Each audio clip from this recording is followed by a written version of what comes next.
bonjour, bon matin tout le monde, bon mardi matin, mercredi matin, hey boy. J'espère que vous allez bien. Bienvenue à MTL Connect. Nous sommes au Centre NAD, MTL Connect, la semaine numérique de Montréal. Notre 5e édition cette année. On est très excités de pouvoir parler de sujets d'actualité. Évidemment, la thématique cette année, c'est l'intelligence collective. Et nous allons traiter de 4 sujets par rapport à cette thématique, donc l'intelligence artificielle, les territoires connectés et intelligents, la cybersécurité, ainsi que la culture et la créativité. Nous sommes à notre 2e journée de programmation. Est-ce qu'il y en avait qui étaient ici hier avec nous? Ah, on lève la main, j'aime ça. On est dans une classe, on lève la main. OK. Qui est-ce qui a amené un lunch? Non, c'est pas vrai. Super. Ben, et vous avez passé une belle journée hier? C'est très bien, oui, super. Et merci d'être ici aussi aujourd'hui, en ce beau mercredi. Ben, beau, c'est gris, mais on ne va pas trop se plaindre. On a eu quand même un très bel été, surtout prolongé là, vers la fin septembre, début octobre. Donc là, le gris, c'est normal. Hein? Quand il y a du soleil, à un moment donné, qu'il faut qu'il. Ça, c'est la balance de tout.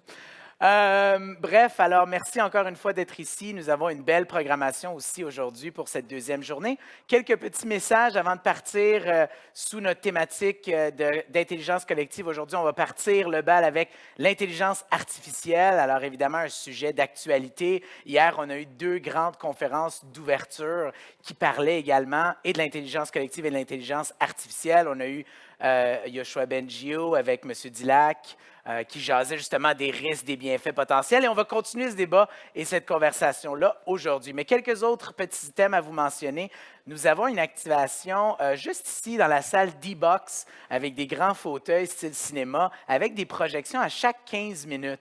Alors, pour une raison ou une autre, on dirait que les gens pensaient que c'était seulement un bloc de 15 minutes, mais c'est vraiment à chaque 15 minutes, il y a environ une dizaine de personnes qui peuvent rentrer et vivre cette expérience-là. Et je vous invite à aller voir ce contenu-là. Alors, mettez ça à vos agendas. Et également, juste à l'entrée au 6e étage, dans un petit couloir, il y a une expérience immersive audiovisuelle vraiment assez impressionnante présentée par le Printemps numérique et MTL Connect qu'on vous invite à découvrir. Ça, je vous dis, vous ne voulez pas manquer ça, prenez 10 minutes, c'est juste à côté de l'ascenseur, ne le manquez pas. Est-ce que je peux compter sur vous d'aller vivre cette expérience-là?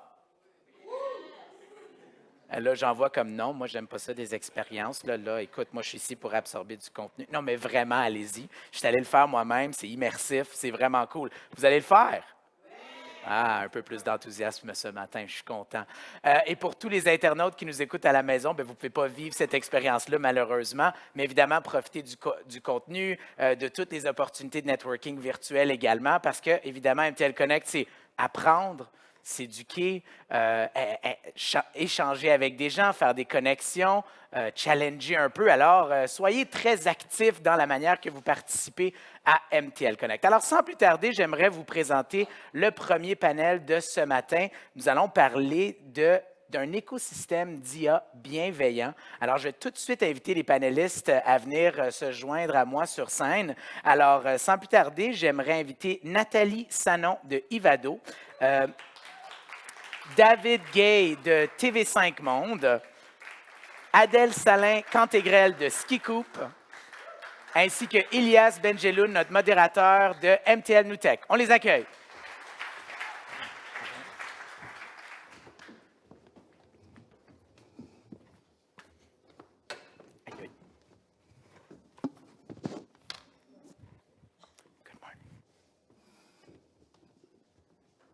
C'est bon, c'est pour faire tes pas. Il paraît qu'il faut faire 10 000 pas par jour. Donc,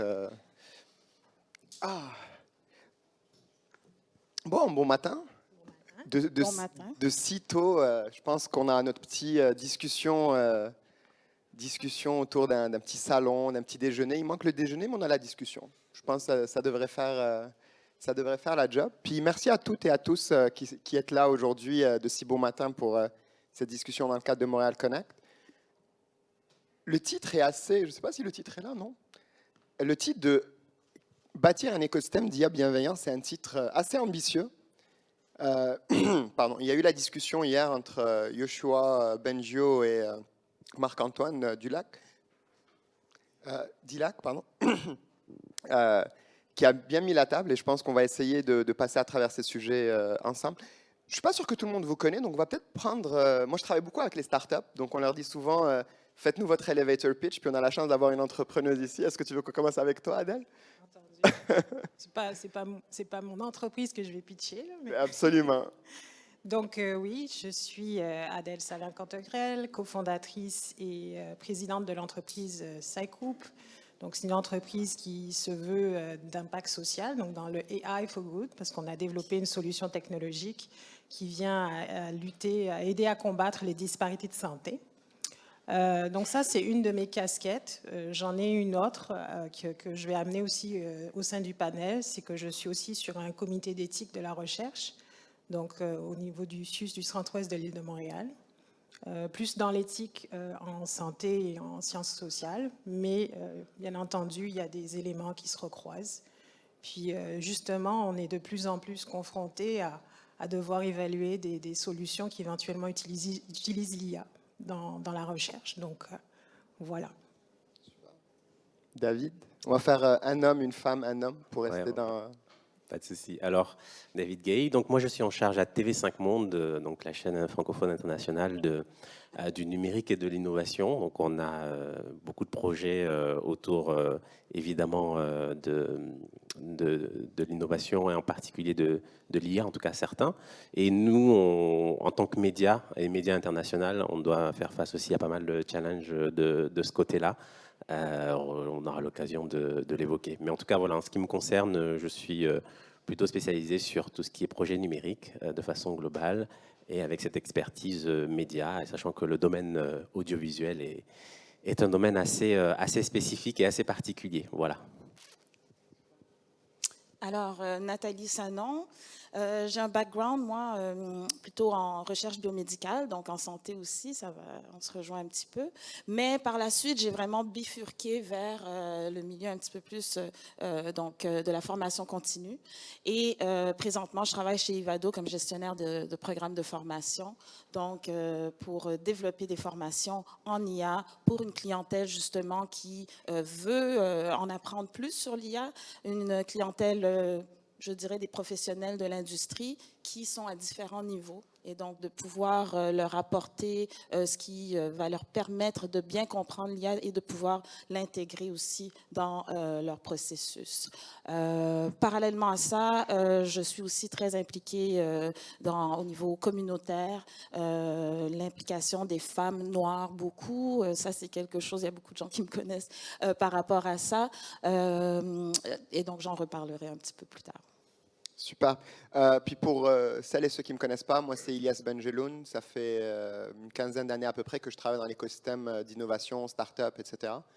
J'ai eu la chance de travailler dans quelques start-up ici au Québec et lancer une organisation qui travaille dans cet écosystème-là il y a 14 ans maintenant. Et j'ai eu la chance de lancer ou de co-lancer, parce que c'est toujours un travail collectif bien sûr, le laboratoire d'innovation à l'époque de Desjardins, puis aujourd'hui plus tout ce qui est innovation verte avec l'écosystème, la collaboration pour justement mettre la science et la technologie au profit de l'impact social, ou en tout cas en ayant l'impact social au cœur de nos modèles d'affaires, parce que ça reste quand même un sujet assez important et à garder en tête si on veut être existant dans les 100 prochaines années.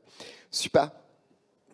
Écoutez, moi sincèrement, là, comme Mehdi Ben Boubacar, pour les gens qui ne le connaissent pas, c'est la personne avec toute son équipe derrière le Printemps numérique qui nous offre cette excellente conférence, m'a parlé de bienveillance et IA dans la même phrase, et comment bâtir cet écosystème-là.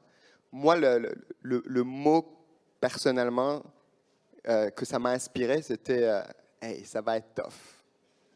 Ça va être tough. Parce qu'il y a des oppositions. Comment? Plusieurs mots. Ouais, ça va être tough, c'était tough. Un mot. Je ne sais pas si ça vous inspire un mot en particulier, cette juxtaposition des deux, de IA et bienveillante dans la même phrase. Ouais, pareil, gros challenge, je dirais. Voilà, très, très, très gros challenge. Je sais pas encore si on va y arriver. mais en tout cas, en même temps, en fait, ça m'évoque challenge, mais en même temps, quelque part, nécessité aussi. Donc, voilà. Donc, challenge et nécessité, voilà. OK. On met la table simple le matin. Si on commence vraiment le matin là, avec enthousiasme et optimisme, OK. Nathalie, peut-être? En fait, c'est ce que j'allais dire. Moi, j'allais parler de primordial. C'est vraiment ce à quoi ça me fait penser. Oui, ça va être tough. Oui, ça va être long.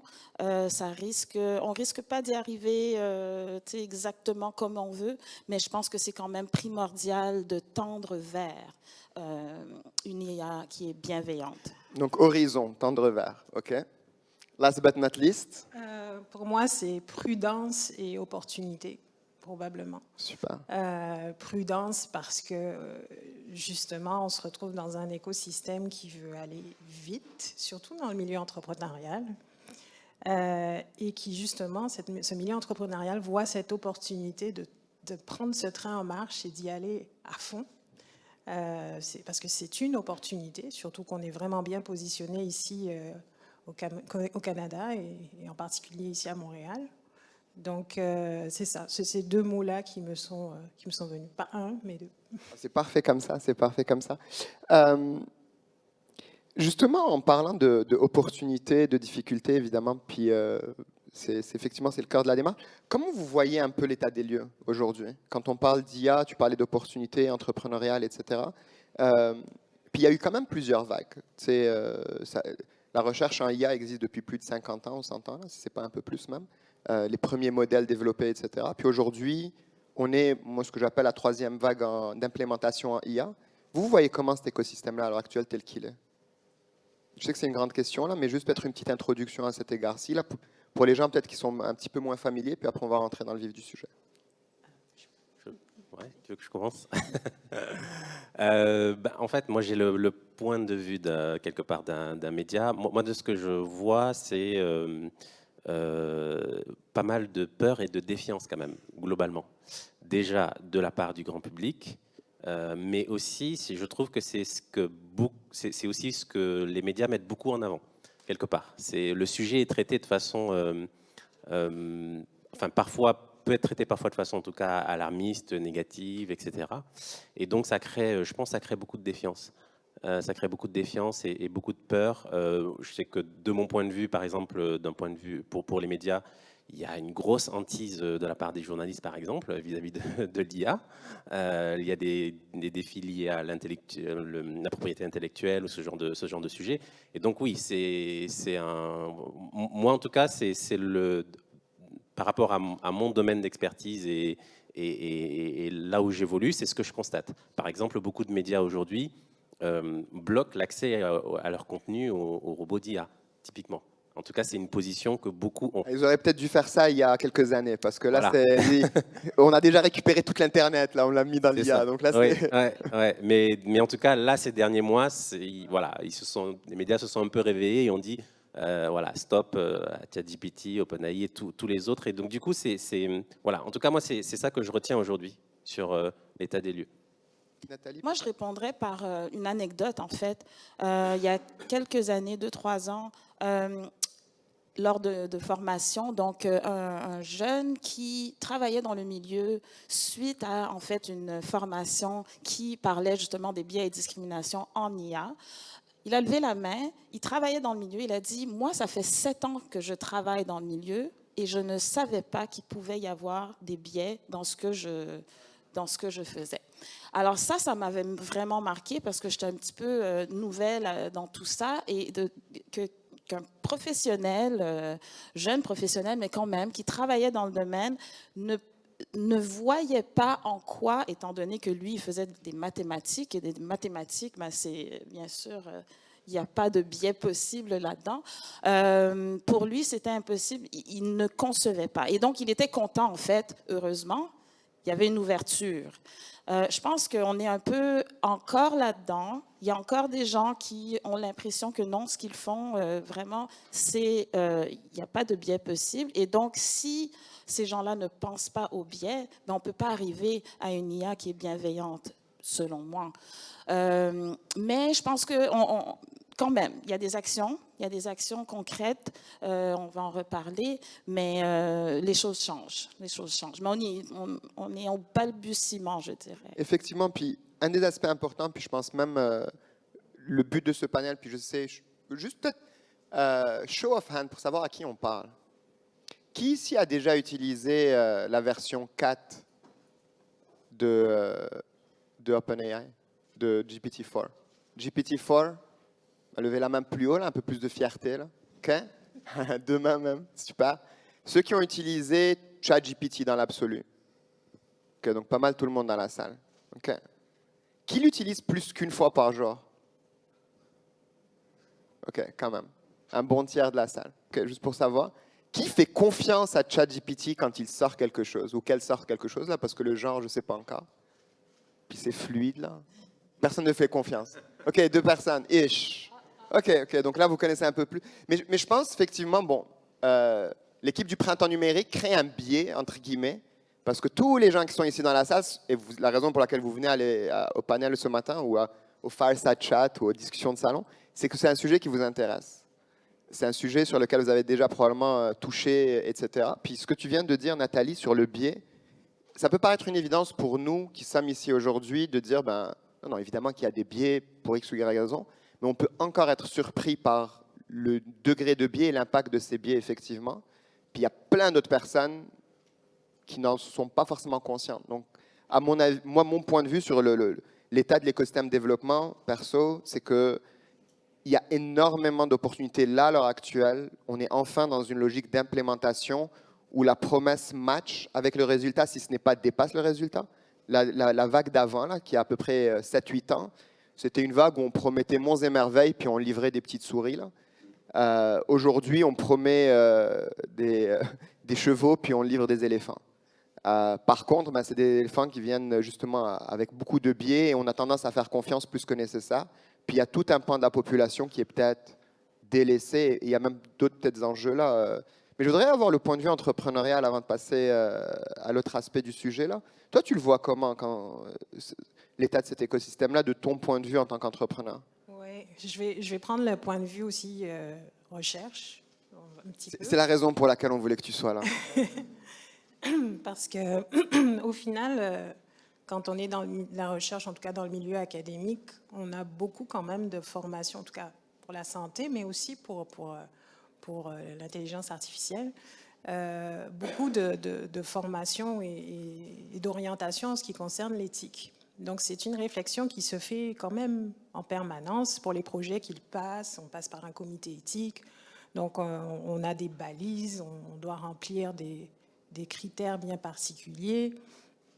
Donc, je dirais que dans l'écosystème de la recherche en lui-même, c'est pas étonnant que ce soit lui qui lève les drapeaux, puis qui dise attention, il va y avoir il y a des biais, il y a des problèmes, il faut faire attention. Et puis il y a le fossé avec l'écosystème entrepreneurial qui lui est dans l'opportunité. On y va. Quand j'en ai discuté avec mon ingénieure IA qui est du Mila, elle m'a dit qu'en fait, ce qui se passe, c'est que maintenant, un peu, je vais le dire, un peu tout le monde veut faire de l'IA. Et du coup, n'ont pas forcément les certifications ni l'encadrement qui est nécessaire pour mettre en place ces éléments d'éthique, mais vont quand même aller faire ces technologies. Puis là, ça va amener des challenges. Donc, on a ce fossé entre les académiques qui disent prudence, nous, on a des cadres, il faut faire ça comme ça. Puis les entrepreneurs qui sont, oui, on a ce nouveau jouet, là, on va y aller. En plus, il y a de l'argent à faire. Et de l'autre côté, je parle du dernier, qui est le pont un petit peu, sont les décideurs politiques qui, eux, sont dans la situation de se dire, oh là là, on doit pousser côté économie le pays, mais en même temps, on doit faire attention à la société. Donc, dans certains coins de notre planète, comme en Europe, ils poussent vraiment pour le côté société. Aux États-Unis, le pousse un peu plus, mais ici au Canada, on est encore à plus côté entrepreneurial. Là, je dirais, surtout comme on est les leaders, pas mal. Donc, je crois que ça joue dans la balance. Voilà. Mais c'est vrai, justement, c'est cette dichotomie-là. Puis, I get it.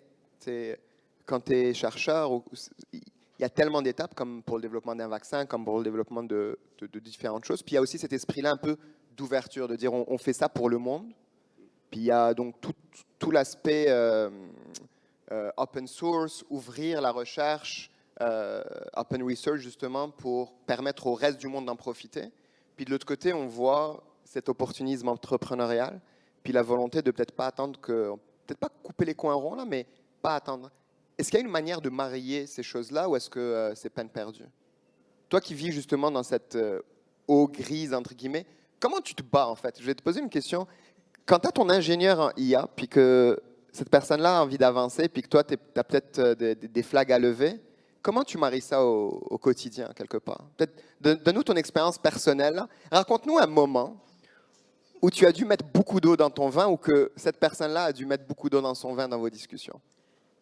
Moi, je suis bien tombée. En même temps, comme on est dans une AI for Good, normalement, ceux qui nous rejoignent sont dans cette mentalité-là. Donc, au final, c'est plus elle qui m'apporte des arguments, puis qui argumente plus dans le sens d'une IA responsable, avec beaucoup de scepticisme, je dirais. Mais je dirais plus que c'est en étant moi-même passée par l'écosystème des entrepreneurs en IA que j'ai vu ces challenges, donc ces nouveautés qui vont nous arriver et qui, en fait, quand on demande, on a eu des sessions notamment où on nous a demandé en tant qu'entrepreneur, pour vous, l'IA responsable, ça freine ou c'est pas un problème pour l'innovation? Eh bien, la moitié a dit que ça freine et l'autre moitié a dit que ça fait partie de l'innovation. Donc, on est vraiment dans cette situation où c'est un peu 50-50, là, où il y en a qui veulent cette IA responsable et il y en a d'autres, on y va. Puis, merci. Nathalie, David, par rapport aux enjeux sociétaux que vous voyez dans votre quotidien, que ce soit à travers Ivado ou TV5 Monde, moi, je trouve ça drôle, entre guillemets, que cet été, quand Barbie The Movie est sorti, là, puis je sais que tout le monde l'a vu ici, là. Qu'est-ce que Ilias amène Barbie The Movie sur... puis justement, c'est un petit peu pour renverser les stéréotypes. Puis de l'autre côté, on voit ce test-là que BuzzFeed a fait de Barbie par pays. Puis littéralement, l'IA renforce les stéréotypes. Donc d'un côté, notre société veut renverser les stéréotypes. On parle de plus en plus de diversité et d'inclusion. On commence enfin à avoir cette discussion-là et d'impact social et de diversité et d'inclusion.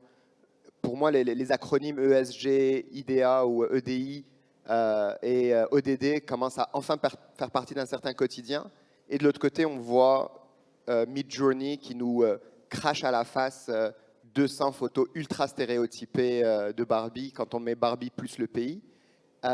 Vous, dans votre quotidien, ces enjeux éthiques-là, vous les voyez comment et quels autres enjeux? Parce que là, c'est juste un exemple. Mais pour les gens peut-être qui ne sont pas aussi familiers que ça avec des enjeux d'éthique, quels sont quelques exemples peut-être que vous pouvez partager avec nous aujourd'hui?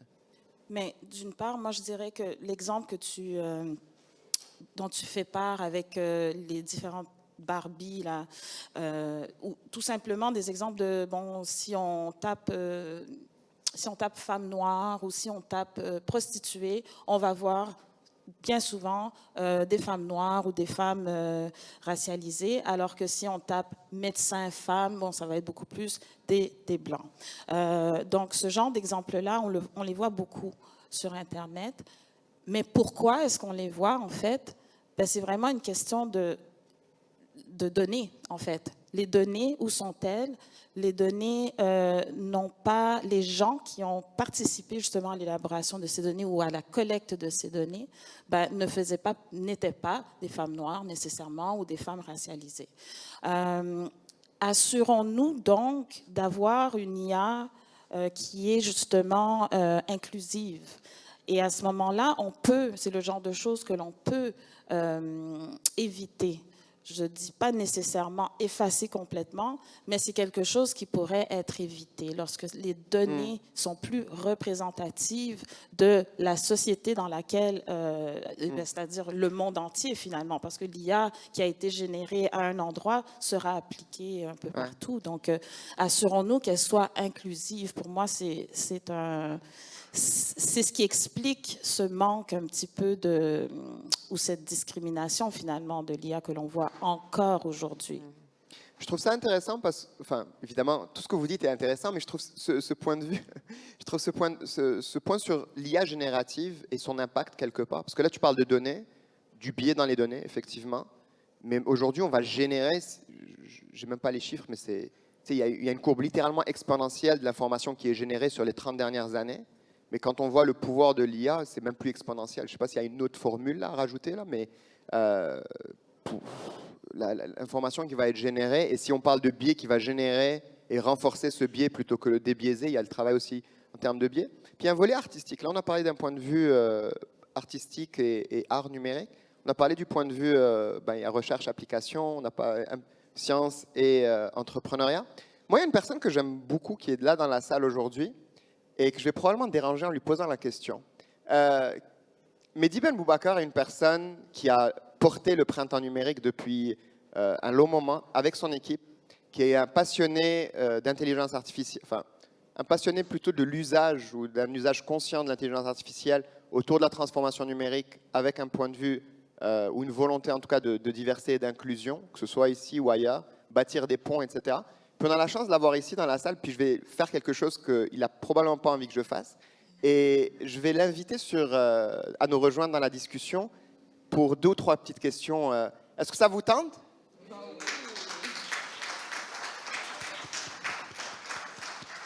Parce que je ne pense pas qu'on puisse parler de ces biais sans avoir le volet culturel de la démarche. Évidemment, les médias ont des questions importantes et des craintes importantes. Mais je pense que l'art, la culture, il y a un shift énorme et on peut parler du volet entrepreneurial versus le volet scientifique. Toi, comment tu vois ce volet? La culture, elle s'en va où? Bonjour tout le monde, merci Elias. Puis désolé de t'avoir amené sur scène, je sais que ce n'est pas vraiment ce que tu voulais, donc mais c'est un plaisir et un honneur de t'avoir avec nous. Merci beaucoup. C'est certain que les algorithmes et l'usage, en fait moi c'est ce qui me passionne, ce qui m'intéresse beaucoup, c'est l'usage qu'on en fait. Tout est une question d'utilisation, donc comme peut-être plusieurs d'entre vous, l'Odyssée de l'espace, il y avait plein de choses avec lesquelles on a grandi, qui ont forgé un imaginaire. Et ces imaginaires-là, c'est à peu près ce qu'on est en train de faire aussi avec les algorithmes actuellement. Donc ce qu'on développe comme imaginaire va avoir un impact direct sur l'utilisation qu'on en fait. Actuellement, on a des défis extrêmement importants au point de vue culture, art en général, mais la culture en particulier. Il y a un risque de nivellement de la culture à travers le monde. Il y avait une première vague justement avec donc Internet en général, mais quand il y a cette puissance, cette force d'algorithmes qui nous comprennent, parce que pour moi, c'est comme on est passé dans une nouvelle génération d'algorithmes. Il y a eu l'IA primitive, celle des années 2000, avec donc les algorithmes qui ont été implémentés, utilisés dans les médias sociaux notamment. C'était des IA d'engagement. C'était des IA qui nous poussaient à nous engager par rapport à des contenus. Là, actuellement, on est avec des algorithmes de persuasion. Et ça, il faut vraiment faire cette nuance-là entre l'usage de ces algorithmes. Donc là, c'est des algorithmes qui nous amènent à penser d'une façon. Pas parce qu'ils sont programmés pour, mais l'architecture de ces algorithmes mène à cet usage-là de persuasion. Et ce qui fait qu'on a un risque extrême de perdre la diversité dans la culture. Donc d'avoir une culture qui est dominante, qui est extrêmement dominante, en fait, pas juste dominante, extrêmement dominante, et qui nous fait perdre les spécificités de chaque territoire, de chaque région. Donc ça, c'est un élément, je pense, qu'il faut garder en tête quand on essaie d'imaginer une IA bienveillante, donc justement. Puis justement, en fait, la réflexion autour de l'IA bienveillante. On est ici à Montréal, puis vous avez probablement lu. Bon, on a parlé de ChatGPT. Qui ici dans la salle a lu la déclaration de Montréal sur une IA responsable? Qui ici ment en disant... Non, je rigole. Bon, il y a quelques personnes dans la salle. Bon, c'est un texte qui n'est pas extrêmement long. je vous invite à évidemment aller le signer. On est chanceux d'être à Montréal. Il y a ces réflexions qui sont quand même importantes. On est chanceux où Montréal est une ville, justement, à mon avis, leader en termes de réflexion, de recherche aussi. On est chanceux d'avoir justement l'un des meilleurs, si ce n'est pas, en tout cas, l'un des meilleurs centres de recherche à ce niveau-là, des chercheurs de renom.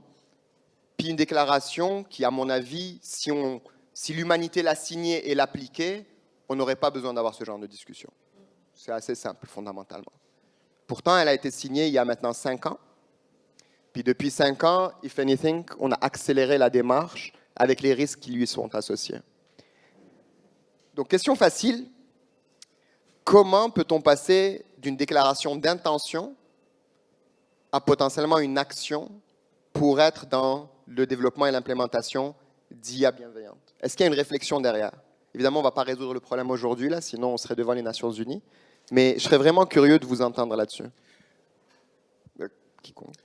Je vais lancer le bal et puis la réponse est peut-être le lait ou le fromage ou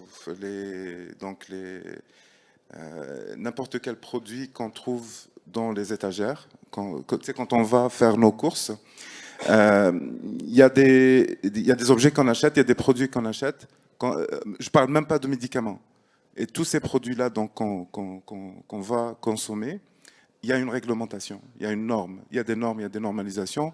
On ne peut pas, n'importe qui d'entre nous, si on veut aller commercialiser n'importe quel produit dont l'usage est juste de nourrir notre corps, il y a des normes. Là, actuellement, on est en train de balancer pour tout le monde des produits qui nourrissent notre intellect et avec aucune norme. Et ça, c'est un enjeu extrêmement clair, précis, qu'on voit. Il y a, bien entendu, je suis pour l'innovation, pour la libre, et puis cette capacité dont on a à imaginer des choses et puis pouvoir les faire. Sauf que pour ces algorithmes, je pense qu'il y a une réflexion importante à avoir par rapport aux normes d'usage. Donc, comment on va les utiliser et puis comment on va les implémenter. C'est pas le scientifique, mais c'était le médecin en chef des États-Unis avait déclaré, je pense que c'était il y a 2-3 mois, là, le mois de mai dernier, que les médias sociaux deviennent un problème de santé publique. Donc l'usage des médias sociaux, c'est identifié comme un problème de santé publique. Donc là, on ne parle pas de possibilité, c'est vraiment identifié comme ça. Alors, et on sait que les algorithmes accélèrent ces choses-là. C'est quand on nous pousse à avoir un temps d'attention de 20 secondes actuellement. Il y a quelques années, c'était 2 minutes et quelques. Là, actuellement, on est à 20 secondes, 25 secondes. Et c'est un enjeu vraiment précis, clair et identifié. Ouais, mais le défi, merci beaucoup Mehdi, mais le défi reste effectivement la vélocité de créer ce cadre légal ou législatif et la vélocité d'entreprendre, innover, etc. Il y a quelques années, on disait « Ah, mais on a plein d'algorithmes, on n'arrive pas à les implémenter. » Là, j'ai l'impression qu'on implémente des choses toutes les 3 semaines. Puis pendant ce temps-là, on parle encore, puis il y a d'autres enjeux. Là, on a parlé de biais, de bienveillance. Il y a évidemment des enjeux de computational power, la disparité à ce niveau-là. Ce que les big tech ont comme computational power quand on n'a même pas assez de puces GPU pour tout le monde. On parle les disparités aussi en termes de pays, mais aussi en termes de type de compagnie. Il y a l'impact environnemental. Il y a vraiment beaucoup de sujets. Mais je voudrais vraiment focuser cette dernière partie sur est-ce qu'on peut marier le cadre législatif versus l'action entrepreneuriale et innovante, d'une part. D'autre part, faut-il attendre ce cadre législatif, sachant qu'on est quand même plusieurs centaines, ou si ce n'est pas milliers dans cette conférence, et à travers nous, la société, pour passer à l'action et contribuer à bâtir cet écosystème. Personnellement, puis de mon côté, en tout cas, on voit beaucoup d'activisme environnemental, ce qui est une très bonne chose, continuez. Non, moi je m'assois ici, puis je regarde la... T'as bien raison. Et on fait notre part, là, Coopératon, Montréal New Tech, etc. On fait notre part aussi, mais effectivement, marcher dans la rue, on a eu l'occasion, en espérant qu'on marche plus souvent dans la rue. Merde, là, maintenant, je me sens mal par rapport à ça. Donc, continuons. Mais l'activisme IA bienveillante, ou les actions qu'on peut porter individuellement en tant que société ou en termes de regroupement, qu'on soit Ivado, TV5 Monde, SciCoup, Printemps numérique, etc. Quelles actions peut-on porter pour justement bridge this gap entre la vélocité de la législation versus la vélocité d'innovation d'entrepreneurs? Vous voyez des actions concrètes qu'on peut porter? Je pense qu'il faut définitivement pas attendre, en fait. Il faut vraiment agir rapidement parce que cette législation-là, elle va prendre un certain temps quand même avant d'arriver. Mais je pense que déjà chez Ivado, il y a certaines actions qu'on prend. Donc, par justement tous les nouveaux projets là, qui sortent chez Ivado doivent avoir une composante d'IA responsable, robuste et résonante. On veut qu'elle soit résonante pour qu'elle puisse s'appliquer vraiment bien à des projets plutôt en sciences sociales, en neurosciences et tout ça, robuste pour qu'elle puisse être applicable à de nouvelles situations, que si on développe un algorithme dans un tel contexte, mais qu'il fonctionne encore plutôt dans un autre contexte, sinon ben, ça ne sert pas à grand-chose en fait. Et puis responsable, bien sûr, donc qui puisse s'appliquer donc à tout le monde. Donc Ivado a des actions, je pense qu'il y a beaucoup d'autres aussi organismes qui Mila déjà, et j'en passe, mais définitivement, il ne faut pas attendre parce que ça va être long. Oui, nous aussi, côté médias, en fait, on essaye de définir des chartes d'utilisation aussi et des chartes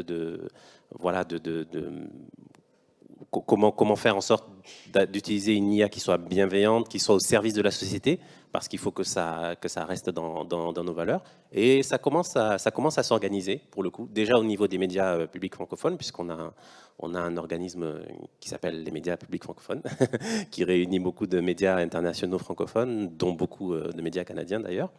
Et on travaille vraiment ce sujet-là. Après, pour moi, il y a quand même les gros joueurs aujourd'hui de l'IA, qu'il faudrait quand même à un moment donné approcher et discuter avec eux. Et en fait, en tout cas nous à notre niveau média, on se rend compte que aujourd'hui la porte est plutôt fermée. Je veux dire, beaucoup de médias ont essayé, même la BBC, des très gros médias, de discuter avec OpenAI, et en fait on n'y arrive pas. On n'y arrive pas. Et donc en fait, nous on aimerait quand même passer par là parce qu'on se dit que c'est quand même ça qui peut permettre de construire ensemble quelque chose de bienveillant, de responsable.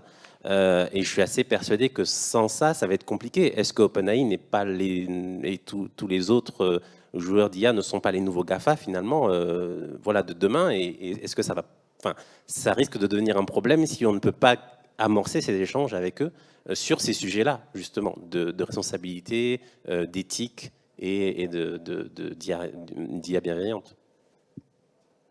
Oui, je rebondis vraiment là-dessus parce qu'au final, l'élément le plus fondamental à ce stade, au niveau des entrepreneurs en tout cas, c'est quelque chose qui est un gros challenge, qui est la transparence. Donc d'être vraiment transparent sur, au final, comment est-ce qu'on traite les données, comment est-ce qu'on les garde, les conserve, comment est-ce qu'on gère la vie privée. Parce que beaucoup de solutions qui sortent, ce sont des solutions de surveillance, des solutions, on ne sait pas trop où vont ces données-là, à quoi elles vont servir, est-ce qu'elles ne seront pas revendues. Je veux dire, il y a tout cet environnement qui est dans un flou incroyable. Et je vous assure, c'est ça qui arrive. De l'interne, moi je l'ai vu, il y a beaucoup d'éléments de surveillance qui s'en viennent et qui ont un objectif de bienveillance aussi derrière. Mais même s'il n'y a pas eu cette réflexion derrière d'appliquer aussi des balises d'un point de vue de la sécurité des données, etc., sur le long terme, ça peut avoir des conséquences aussi. Donc, je dirais que oui, il faut agir rapidement. On se fait écho, là, je pense ici. Agir rapidement, encourager la transparence. Je dirais aussi, et c'est quelque chose qui est ressorti encore une fois de mon ingénieur, Lucie, qui disait que là, on a une vraie démocratisation de l'IA. N'importe qui, comme je le disais, peut commencer à apprendre et s'essayer. Ce qui serait vraiment bien, c'est d'avoir une démocratisation plus grande des meilleures pratiques aussi. Parce que quand et ça vient beaucoup de la recherche, du milieu de la recherche. Parce que quand on va écouter, on va suivre ces conférences des meilleures pratiques, on se retrouve face à des experts qui parlent dans un langage que le public ne comprend pas.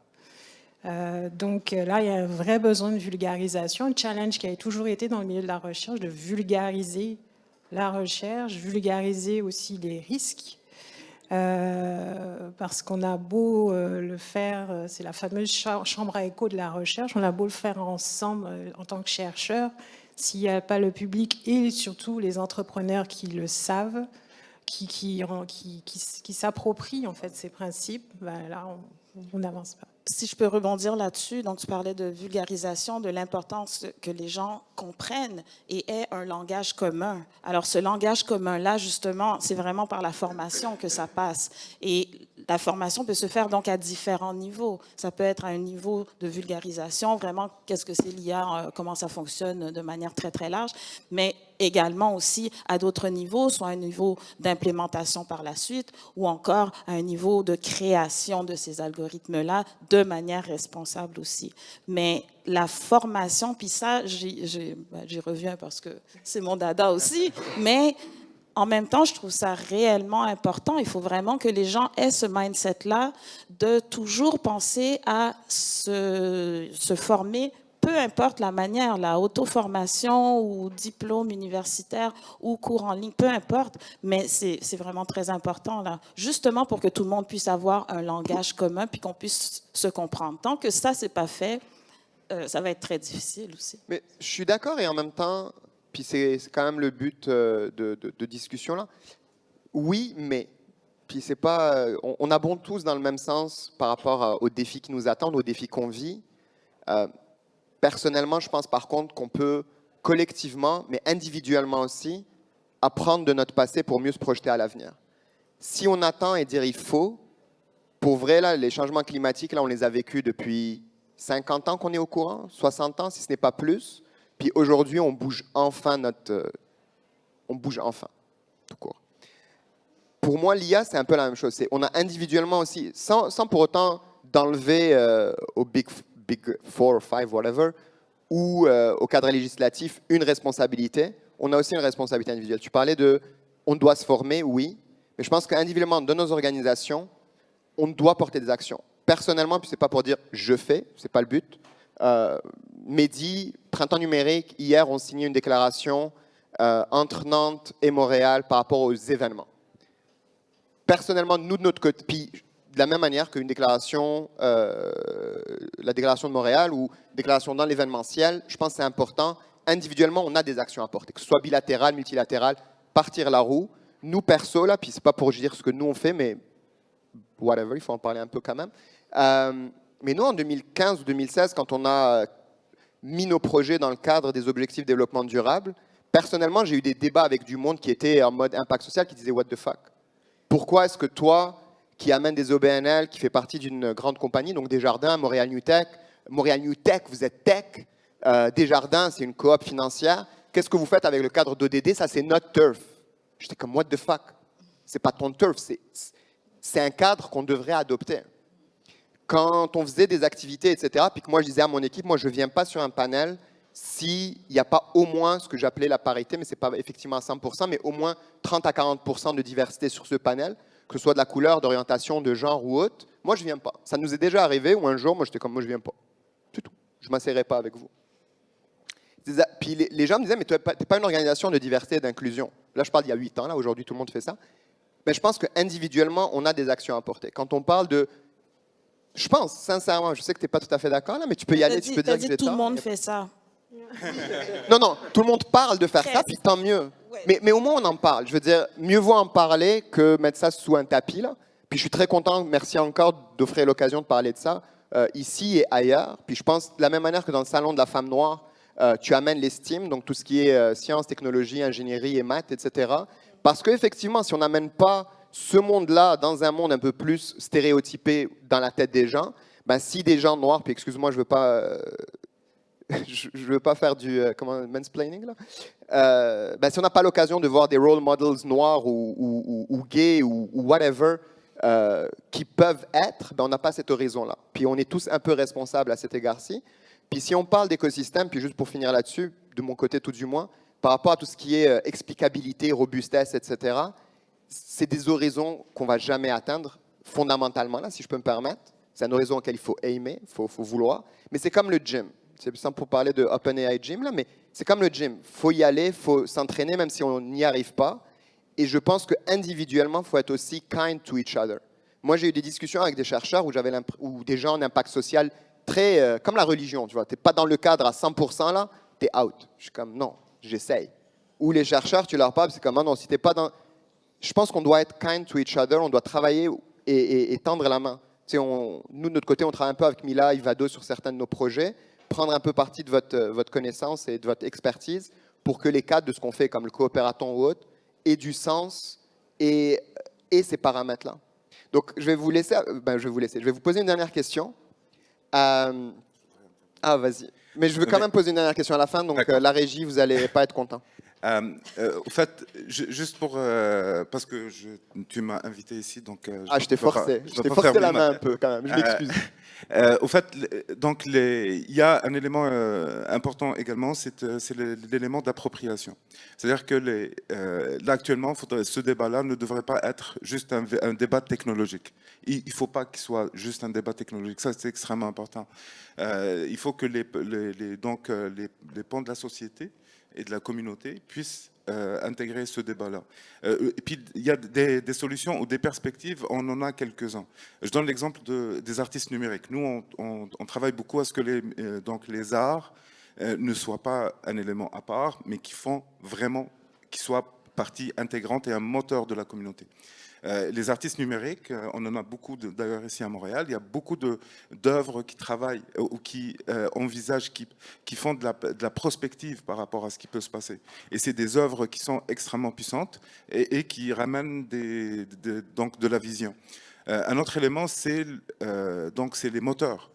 Parce que là, il faut réfléchir aussi à la question des moteurs. Actuellement, les solutions qu'on est en train de pousser. Plusieurs startups, d'ailleurs, travaillent avec des moteurs qui existent, hein, n'est-ce pas? Et ces des moteurs-là, est-ce qu'il y a une façon d'avoir un point de vue là-dessus?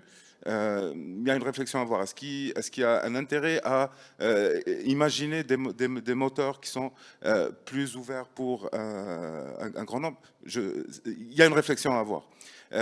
Troisième point, puis j'arrête là. On parle beaucoup de risques. Mais il y a aussi le côté lumineux, hein, le côté lumineux de la force. C'est que la question du cancer, par exemple. Moi, personnellement, j'ai espoir que dans les prochaines années, on va régler cette question-là avec les algorithmes.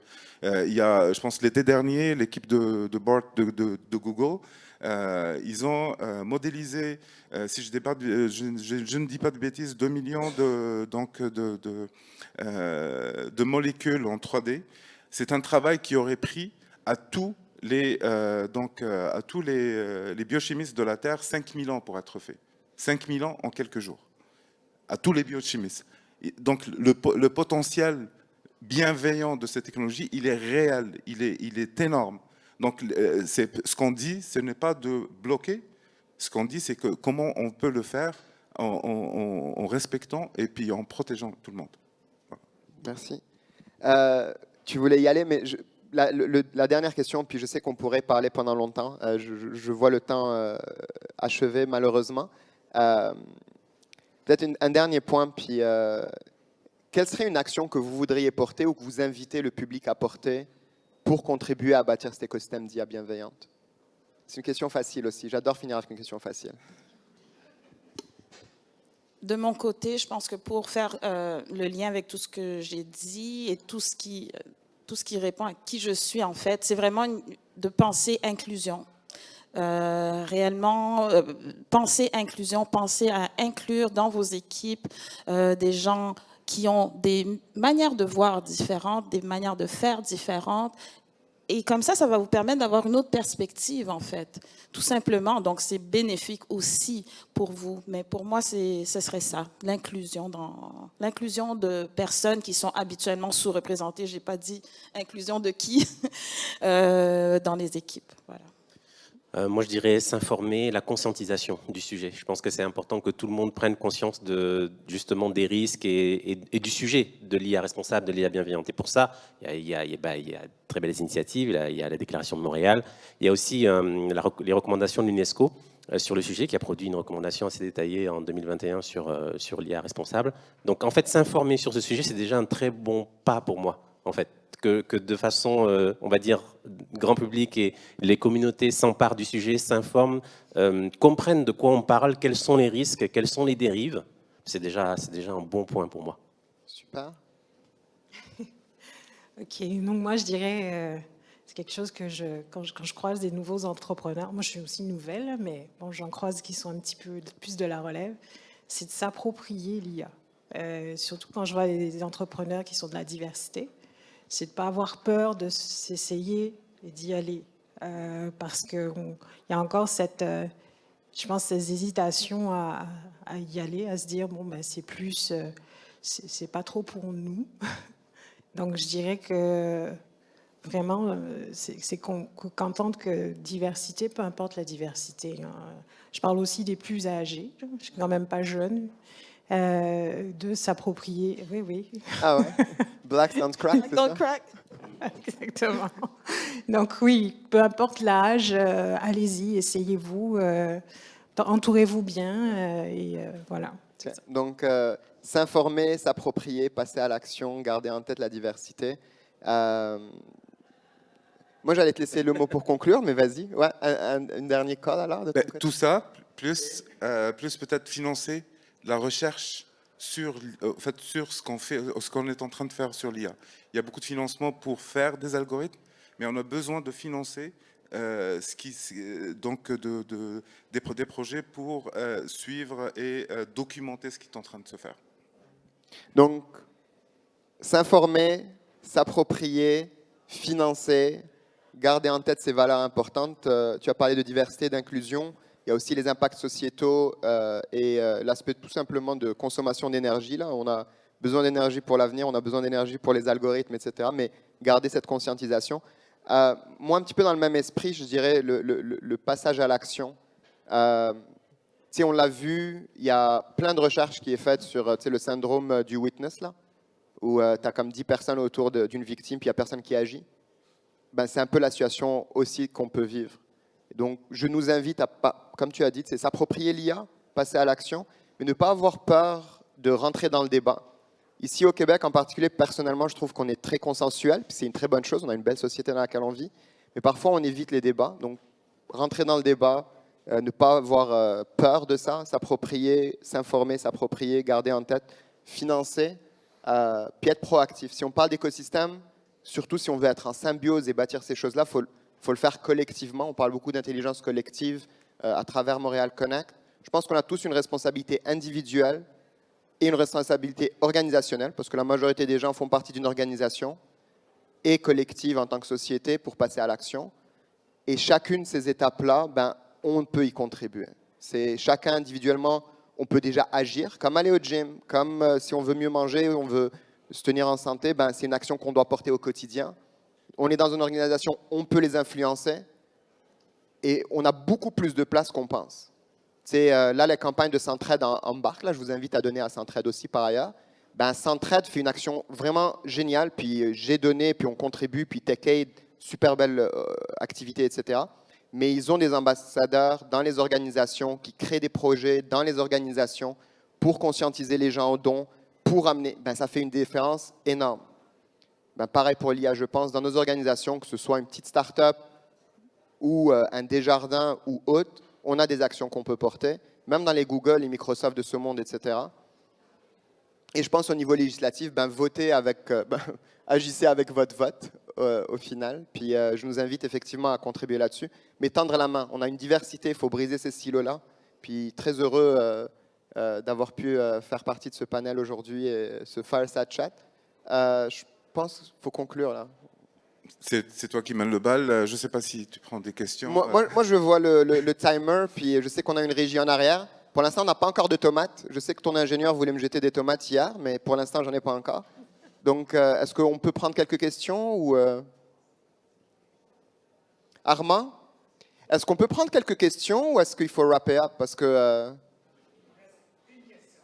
une question. Bon, c'est correct. Mais je viens du Maroc, vous n'aurez pas dû m'inviter, tu vois. Vous le saviez dans quoi vous embarquiez.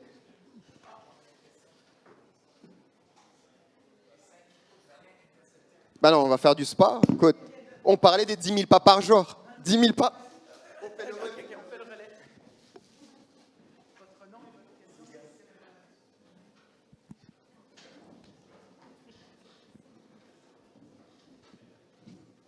Oui, bonjour, désolé, la question vient du fond. Comment est-ce que vous voulez embarquer les politiques? Ah oui, il faut que je me présente, Édouard Rovinet, Bruxelles. Comment est-ce que vous voulez embarquer les politiques quand, à l'exemple du Brexit, l'utilisation justement des algorithmes a montré la puissance que pouvait avoir dans la persuasion de la population pour un vote? Moi, je pensais qu'on allait finir le panel sur une note positive. C'était un peu le but. Tu sais, comme moi, quand j'ai fini, là, j'ai essayé de wrap it up sur une note où réellement. Je suis d'accord, mais on a tourné autour du pot non, mais je rigole. Du pouvoir politique, qui est en fait le décideur. Et comme vous avez ouvert la porte avec « utilisez votre vote », est-ce qu'on n'est pas en train aussi de parler effectivement entre gens de bienveillance, bonne conscience? Bah oui, bien sûr. Mais ceux qui ont le pouvoir et ceux qui ont l'argent, est-ce que ce n'est pas ceux qui ont, entre guillemets, les leviers d'action? Honnêtement, puis je ne sais pas s'il y a d'autres personnes qui veulent y répondre, mais je vais tenter.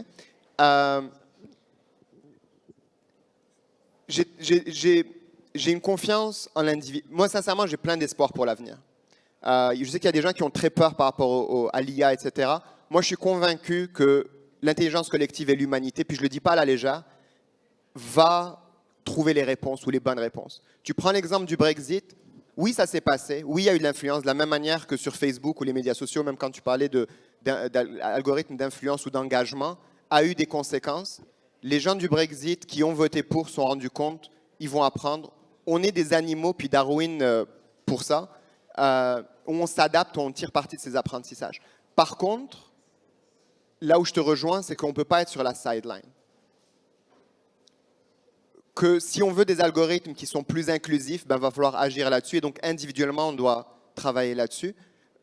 Voter, oui, mais je vais dire un truc, puis c'est rien contre toi, évidemment, puis j'adore les gens de Bruxelles, puis c'est super, je suis très heureux que vous soyez là, évidemment, avec nous aujourd'hui. Mais quelles sont les actions que tu as portées sur les 6 derniers mois qui ont contribué positivement à ces démarches dont tu parles? Tu sais, aller voter, inviter des gens à voter, augmenter la prise de conscience, parler, contribuer. Je pense qu'individuellement, on est quand même 8 milliards sur Terre. Si on peut, chacun à son niveau, porter une petite action, ben, il y a un effet qui peut arriver. Ceci étant dit, il ne faut pas attendre. Il y a des cadres législatifs, etc. Puis je pense que la problématique est assez complexe. Mais je pense qu'on a des actions à porter individuellement à cet égard-ci. Et je nous invite justement à les faire. Ça m'arrivait trop souvent sur les 15 dernières années de mon engagement dans l'écosystème d'entendre les « il faut »,« il doit », etc. Puis quand tu poses la question à dire à la personne ben, « tu as fait quoi toi sur la dernière année ou sur les 6 derniers mois ?» Souvent, c'est pouet. C'est tout. Moi, ça, c'est mon commentaire personnel. Là, puis évidemment, il y a d'autres points de vue. Puis c'est rien contre toi, encore une fois. Moi, je dirais que c'est parallèle à justement à ce qu'on devrait faire au niveau environnemental. C'est exactement la même chose. On peut voir les deux en parallèle là, et agir finalement sur les deux fronts. C'est vraiment ce qu'il faudrait faire. Je le dis pareil, mais je pense que j'ai fait des actions.